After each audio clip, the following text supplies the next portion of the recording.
चलिए शुरू करते हैं।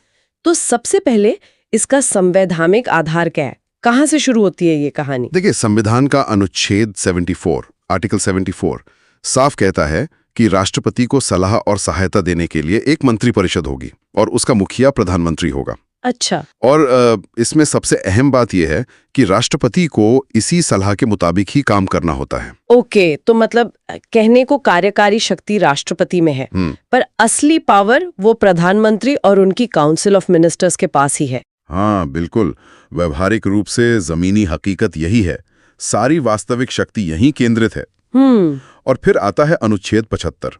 वो कहता है कि प्रधानमंत्री की नियुक्ति राष्ट्रपति करेंगे जी, और बाकी मंत्रियों की नियुक्ति भी राष्ट्रपति ही करेंगे, लेकिन प्रधानमंत्री की सलाह पर। प्रधानमंत्री की सलाह पर। ये महत्वपूर्ण है, बहुत महत्वपूर्ण। और यहीं पर इसी अनुच्छेद 75 में क्लॉज 3 में वो सिद्धांत आता है सामूहिक उत्तरदायित्व का, कलेक्टिव रिस्पॉन्सिबिलिटी। हाँ, ये सामूहिक उत्तरदायित्व सुनने में थोड़ा भारी लगता है। इसका सीधा सीधा मतलब क्या हुआ? इसका मतलब है कि पूरी मंत्रिपरिषद, सारे मंत्री एक टीम है। वो अपने हर काम के लिए, हर फैसले के लिए एक साथ मिलकर लोकसभा के प्रति जवाबदेह हैं। एक साथ मतलब अगर एक मंत्री की गलती हो तो पूरी सरकार की जिम्मेदारी बनती है। अगर मान लीजिए सरकार कोई बिल लाती है और वो लोकसभा में गिर जाता है या अविश्वास प्रस्ताव पास हो जाता है, तो ऐसा नहीं कि सिर्फ उस मंत्रालय के मंत्री जाएंगे। अच्छा। नहीं, पूरी की पूरी मंत्रिपरिषद को प्रधानमंत्री समेत इस्तीफा देना पड़ता है। ये है सामूहिक जिम्मेदारी। सब एक साथ तैरते हैं, एक साथ डूबते हैं। समझ गई। तो ये जो टीम है, ये मंत्री परिषद, इसमें होता कौन कौन है? मतलब सिर्फ एक ही तरह के मंत्री होते हैं या अलग अलग लेवल होते हैं? नहीं, इसमें मुख्य तौर पर 3 स्तर होते हैं। सबसे ऊपर होते हैं कैबिनेट मंत्री। कैबिनेट मंत्री, हाँ, ये सबसे सीनियर होते हैं। अपने अपने मंत्रालय के हेड सरकार की मुख्य नीतियां यही तय करते हैं। कैबिनेट की मीटिंग्स में हिस्सा लेते हैं और सीधे प्रधानमंत्री को रिपोर्ट करते हैं। ओके। और इनके नीचे? फिर आते हैं राज्य मंत्री, मिनिस्टर ऑफ स्टेट। इनमें 2 तरह के हो सकते हैं। एक तो वो जिन्हें किसी मंत्रालय का स्वतंत्र प्रभार दिया जाता है, इंडिपेंडेंट चार्ज। अच्छा। और दूसरे वो जो किसी कैबिनेट मंत्री के साथ अटैच्ड होते हैं, उनकी मदद के लिए। क्या ये कैबिनेट मीटिंग में जाते हैं? आमतौर पर नहीं। स्वतंत्र प्रभार वाले भी तभी जाते हैं जब उनके मंत्रालय से जुड़ा कोई मामला डिस्कस हो रहा हो और उन्हें खास तौर पर बुलाया जाए। ठीक है। और तीसरा स्तर? तीसरा और सबसे निचला स्तर है उपमंत्री का, डेप्यूटी मिनिस्टर। इनका काम कैबिनेट मंत्री या राज्य मंत्री को उनके प्रशासनिक संसदीय कामों में असिस्ट करना होता है। अच्छा, एक संसदीय सचिव का भी जिक्र सुना है। हाँ, एक समय में संसदीय सचिव भी होते थे। वो सबसे जूनियर रैंक था, वरिष्ठ मंत्रियों की मदद के लिए। पर जहां तक मुझे ध्यान है, 1967 के बाद से इनकी नियुक्ति बहुत कम या बंद ही हो गई है। दिलचस्प। अच्छा, अब ये बताइए कि मंत्री बनने के लिए क्या चाहिए? मतलब क्या कोई भी बन सकता है? नहीं, एक बहुत बुनियादी शर्त है। मंत्री बनने वाले व्यक्ति को संसद का सदस्य होना जरूरी है। संसद का सदस्य मतलब लोकसभा या राज्यसभा? हाँ, किसी भी सदन का, लोकसभा या राज्यसभा। लेकिन कई बार ऐसा भी तो होता है कि कोई व्यक्ति मंत्री बन जाता है पर वो उस समय सांसद नहीं होता। हाँ, बिल्कुल हो सकता है। संविधान इसकी इजाजत देता है, लेकिन एक शर्त के साथ। क्या शर्त? शर्त यह है कि मंत्री बनने के 6 महीने के अंदर अंदर उस व्यक्ति को संसद के किसी न किसी सदन की सदस्यता लेनी होगी। या तो वो चुनाव लड़कर लोकसभा में आए या फिर राज्यसभा के लिए मनोनीत या चुना जाए। और अगर 6 महीने में नहीं बन पाए तो फिर उन्हें मंत्री पद छोड़ना पड़ेगा। ये अनिवार्य है।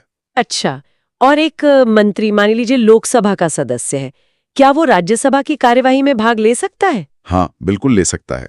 मंत्री को अधिकार है कि वो संसद के किसी भी सदन में बोले, वहां की कार्यवाही में हिस्सा ले, लेकिन वोट वो सिर्फ उसी सदन में दे सकता है जिसका वो सदस्य है। ठीक है, समझ गई। अब बात करते हैं कार्यकाल की। ये मंत्री कब तक अपने पद पर रहते हैं?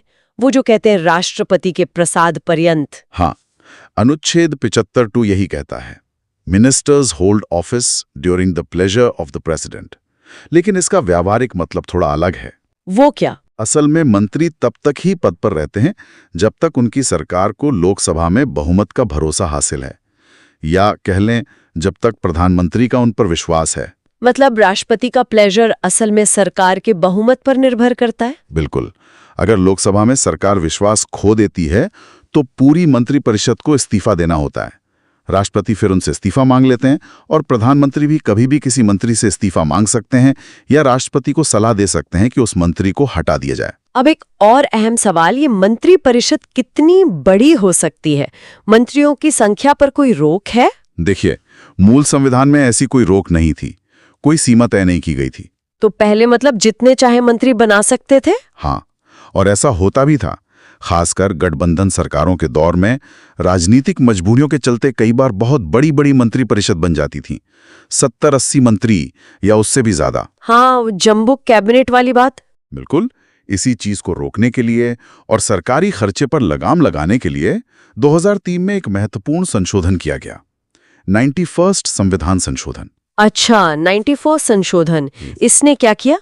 इसने अनुच्छेद 75 में एक नया क्लॉज जोड़ा, क्लॉज 1A। इसके मुताबिक प्रधानमंत्री को मिलाकर पूरी मंत्रिपरिषद की कुल संख्या लोकसभा की कुल सदस्य संख्या के 15% से ज्यादा नहीं हो सकती। 15% की सीमा लोकसभा की कुल संख्या का? जी हाँ, तो अब एक संवैधानिक सीमा तय हो गई है, इससे ज्यादा मंत्री नहीं बनाए जा सकते। ये तो बहुत महत्वपूर्ण बदलाव था। अच्छा, अब संक्षेप में इस शक्तिशाली मंत्री परिषद के मुख्य काम क्या-क्या हैं? काम तो बहुत सारे हैं, क्योंकि यही असल में सरकार चलाती है, लेकिन मुख्य रूप से देखें तो देश की नीतियां बनाना, चाहे वो घरेलू हों या विदेशी। नए कानून बनाने के लिए संसद में विधेयक लाना, उनको पास करवाना, देश का बजट तैयार करना, उसे संसद में पेश करना। वित्तीय मामले? हाँ, वित्तीय मामले। दूसरे देशों के साथ संबंध कैसे होंगे ये तय करना और उन्हें चलाना। और जितनी भी बड़ी बड़ी नियुक्तियां होती हैं देश में, जैसे गवर्नर, जज, एम्बेसडर, उन सब पर राष्ट्रपति को सलाह देना, ये सब इनके मुख्य काम है। तो मतलब निचोड़ यही है कि प्रधानमंत्री के नेतृत्व में ये जो मंत्री परिषद है, यही भारत की वास्तविक कार्यकारी शक्ति है। इसकी बनावट, इसका आकार, इसकी जवाबदेही सब संविधान के फ्रेमवर्क में है। बिल्कुल। और इसमें सबसे महत्वपूर्ण है लोकसभा के प्रति सामूहिक जिम्मेदारी। वो इस पूरी व्यवस्था की नींव है। सही कहा।